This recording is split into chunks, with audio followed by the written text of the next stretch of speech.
तक साडे खेतां 'च मेहनत करके असीं की कमाया, की साडीਆਂ कुर्बानीਆਂ दित्तिਆਂ ने, ਉਹਦੇ 'ਚ ਝਾਕੀਆਂ ਬਣਾਵਾਂਗੇ अलग-अलग साडीਆਂ फसलों की पैदावार की झाकी।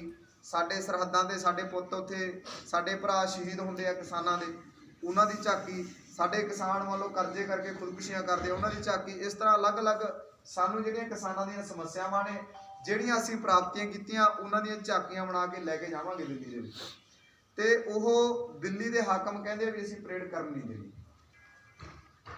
देश मोदी दे प्यो दा नहीं है, देश साडे देश दे लोकां दा है।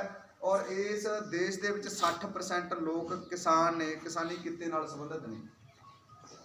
ते ये जिहड़ा मोदी 17% वोटां लैके वो कहंदा मैं प्रधानमंत्री बन गया, देश दे लोकां ने बहुमत देता, भी बहुमत इदां नहीं हुंदा। लोकां दा जिहड़ा लहर है, लोकां दी हड़ है, वो जिधर नूं चल पे सारियां बहुमतां सारे हाकम उन्हां अगे रुड़ जांदे हुंदे आ। ते दिल्ली साडे लोकां ने पहलां भी जित्ती है। साडे जिहड़े लोकां दे हक्कां लई लड़न वाले लोक आ, उन्हां ने पहलां भी दिल्ली नूं झुकाया है। ते हुण भी दिल्ली दे हाकम कहंदे असीं तुहानूं परेड नहीं करन देनी दिल्ली 'च। दिल्ली साडी भी है, साडा भी दिल्ली ते हक है, साडे देश दी राजधानी है। ते जे तुसीं परेड कर सकदे हो, परेड असीं भी कर सकदे हां। तां ओह परेड करन दे लई जिहड़े दिल्ली दे हाकम ने, उन्हां नाल एक तरह की साडी विचारधारक टक्कर है, ताकत की लड़ाई है। ते जे साडे किसानां 'च ताकत होऊगी, परेड कर लांगे। जे असी मान लो ताकतहीन साह सतहीन होवांगे, असीं नहीं कर पावांगे। तो उहदे लई जथेबंदियां वालों असीं समझदे हां कि सानूं आपदा पूरा ढिੱਲ दा जोर लाउणा चाहीदा। जो कारपोरेट घराणे, जो मोदी, जो RSS, वो आपदा पूरा ढिੱਲ दा जोर ला रहे हैं। तो असीं ढिੱला क्यों छड्डीए? जे असीं ढिੱला छड्डांगे, अज असीं ये ढिੱਲ छड्डती, तां आउण वाले ये नहीं पता भी पूरी सदी लंघ जे, कितना टाइम लंघ जे, असीं सिर चक के नहीं जिउं सकांगे। जे तां असीं नीवियां पा के जिउणा चाहुंदे आ, कोई गल नहीं, बैठे रहो घरां 'च, ढिੱਲ वरती जाओ, तुसीं आपदी चमड़ी बचा के रखो, निग माणो रजाइयां दा। जे चाहुंदे हो कि साडीਆਂ आउण वालीਆਂ नस्लां साडे ते माण करन, असीं सिर चक के जिउईए पूरी दुनिया 'ਚ, जिथे जाइए सानूं सलामां होण, ते फिर भरावो सानूं रजाइयां दा निग भी त्यागना पऊ, ते सानूं घर भी कुछ समय ਲਈ त्यागने पैणगे। ते ਉਹਦੇ ਲਈ ਤੁਹਾਡੇ ਕੋਲੇ ਅਸੀਂ ਆਏ ਅੱਜ कि पिंडां दे विच लगातार किरती किसान यूनियन वालों, यूथ विंग वालों आपां वलंटियरां की भर्ती कर रहे हैं। भी जिहड़े नौजवान, जिहड़े लोग ये कहंदे भी हाँ असीं जावांगे ते असीं दिल्ली 'च परेड करनी है, हर हाल तो परेड नूं सफल बनाउणा है, उन्हां लोकां दी लिस्ट बना रहे हैं ते वो वलंटियर भर्ती कर रहे हैं। वलंटियरां दा मतलब की है?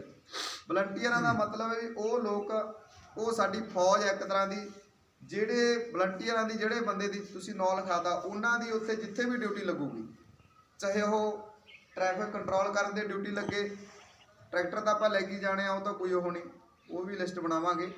ਤੇ ਉਹ ਟਰੈਕਟਰਾਂ ਦੀ ਮੰਨ ਲਓ ਲਾਈਨ ਬਣਾਉਣੀ ਹੈ, ਟ੍ਰੈਫਿਕ ਕੰਟਰੋਲ ਕਰਨੀ ਹੈ, ਤੇ ਉੱਥੇ ਸਫਾਈ ਦਾ ਪ੍ਰਬੰਧ ਦੇਖਣਾ ਹੈ। ਉੱਥੇ ਸਾਡੇ ਬਜ਼ੁਰਗ ਹੋਰ ਲੋਕ ਗਏ ਹੁੰਦੇ ਆ, ਉਹਨਾਂ ਦੀ ਕੋਈ ਦੇਖ ਰੇਖ ਦਾ ਪ੍ਰਬੰਧ ਦੇਖਣਾ ਪੈਂਦਾ ਹੈ। ਕਿਸੇ ਵੀ ਤਰ੍ਹਾਂ ਦੀ ਡਿਊਟੀ ਸਾਡੀ ਲੱਗਦੀ ਹੈ, ਉਹ ਡਿਊਟੀ ਅਸੀਂ ਨਿਭਾਉਣ ਨੂੰ ਪਾਬੰਦ ਹੋਵਾਂਗੇ। ਉਹ ਉਹਨਾਂ ਦੀ ਆਪਾਂ ਲਿਸਟ ਬਣਾਉਣੀ ਹੈ, ਤਾਂ ਜੋ ਸਾਡੀ ਉਹ ਪਰੇਡ, ਸਾਡਾ ਪ੍ਰੋਗਰਾਮ ਸਫਲ ਹੋਵੇ, ਸਾਡਾ ਸੰਘਰਸ਼ ਜੇਤੂ ਹੋਵੇ। ਤੇ ਉਹਦੇ ਲਈ ਭਰਾਵੋ ਤੁਹਾਡੇ ਕੋਲੇ ਆਏ ਆ ਕਿ ਆਪਾਂ ਇੱਕ ਹੁਣ ਲਿਸਟ ਬਣਾਉਣੀ ਹੈ, ਉਹਦੇ 'ਚ ਆਪਦੇ ਆਪ ਨੂੰ ਪੇਸ਼ ਕਰੋ ਵੀ ਯਾਰ ਹਾਂ ਅਸੀਂ ਜਾਣ ਨੂੰ ਤਿਆਰ ਹਾਂ, ਅਸੀਂ ਜਾਵਾਂਗੇ। ਤੇ ਉਹ ਜਿਹੜਾ ਜਾਣਾ 20 ਤਰੀਕ ਤੋਂ ਆਪਾਂ ਸ਼ੁਰੂ ਕਰਾਂਗੇ, 20 ਤੋਂ ਬਾਅਦ।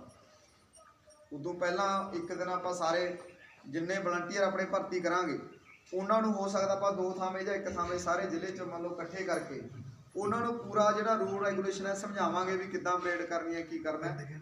ਤੇ ਉਹਦੇ ਲਈ ਭਰਾਵੋ ਤੁਹਾਨੂੰ ਬੇਨਤੀ ਹੈ ਕਿ ਤੁਹਾਡੇ ਪਿੰਡ ਦੇ ਵਿੱਚੋਂ ਤੁਸੀਂ ਕਿੰਨੇ ਵਲੰਟੀਅਰ ਭਰਤੀ ਹੋ ਸਕਦੇ ਹੋ, ਨੌਜਵਾਨ ਨੇ ਜਿਹੜੇ 18 ਸਾਲ ਤੋਂ ਉੱਪਰ, ਜਿਹੜਾ ਵੀ ਕੋਈ ਇੱਛਾ ਰੱਖਦਾ ਹੈ, ਜਿਹੜਾ ਤੰਦਰੁਸਤ ਹੈ, ਜਿਹੜਾ ਵੀ ਮੰਨ ਲਓ ਸਮਝਦਾ ਕਿ ਹਾਂ ਅਸੀਂ ਸਾਨੂੰ ਕਰਨਾ ਚਾਹੀਦਾ, ਉਹ ਆਪਣਾ ਨਾਮ ਲਿਖਾਵੋ।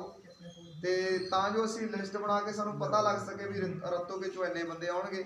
ਸਾਰੇ ਜ਼ਿਲ੍ਹੇ ਦੀ ਆਪਣੇ ਕੋਲੇ ਲਿਸਟ ਪ੍ਰੋਪਰ ਹੋਵੇ, ਗਿਣਤੀ ਹੋਵੇ ਵੀ ਇੰਨੇ ਸਾਡੇ ਕੋਲੇ ਵਲੰਟੀਅਰ ਨੇ, ਅਸੀਂ ਇਹਨਾਂ ਨੂੰ ਇੱਥੇ ਡਿਊਟੀ ਲਾ ਸਕਦੇ ਹਾਂ। 26 ਨੂੰ ਦਿੱਲੀ 'ਚ ਐਂਟਰ ਹੋਣਾ ਹੀ ਹੋਣਾ, ਸਰਕਾਰ ਜਿੰਨੀਆਂ ਮਰਜ਼ੀ ਰੋਕਾਂ ਲਾਵੇ। ਉਹਦੇ ਲਈ ਭਰਾਵੋ ਜੋ ਵੀ ਆਪਣਾ ਜਥੇਬੰਦੀਆਂ ਦਾ ਪ੍ਰੋਗਰਾਮ ਬਣੂਗਾ, ਹਜੇ ਬਣਿਆ ਨਹੀਂ ਹੈਗਾ ਪ੍ਰੋਪਰ, ਹਜੇ ਸੱਦਾ ਦਿੱਤਾ ਕਿ 26 ਨੂੰ ਜਾਣਾ। ਕਿਹੜੀ ਜਗ੍ਹਾ ਪਰੇਡ ਹੋਊਗੀ, ਕਿਵੇਂ ਆਪਾਂ ਜਾਣਾ, ਇਹ ਉਹਦੇ ਨੇੜੇ 20 ਤਰੀਕ ਦੇ ਨੇੜੇ ਤੇੜੇ ਜਾ ਕੇ ਜਿਹੜੀ ਮੀਟਿੰਗ ਹੋਊਗੀ ਜਥੇਬੰਦੀਆਂ ਦੀ, ਉਹਦੇ 'ਚ ਪ੍ਰੋਗਰਾਮ ਆਊਗਾ।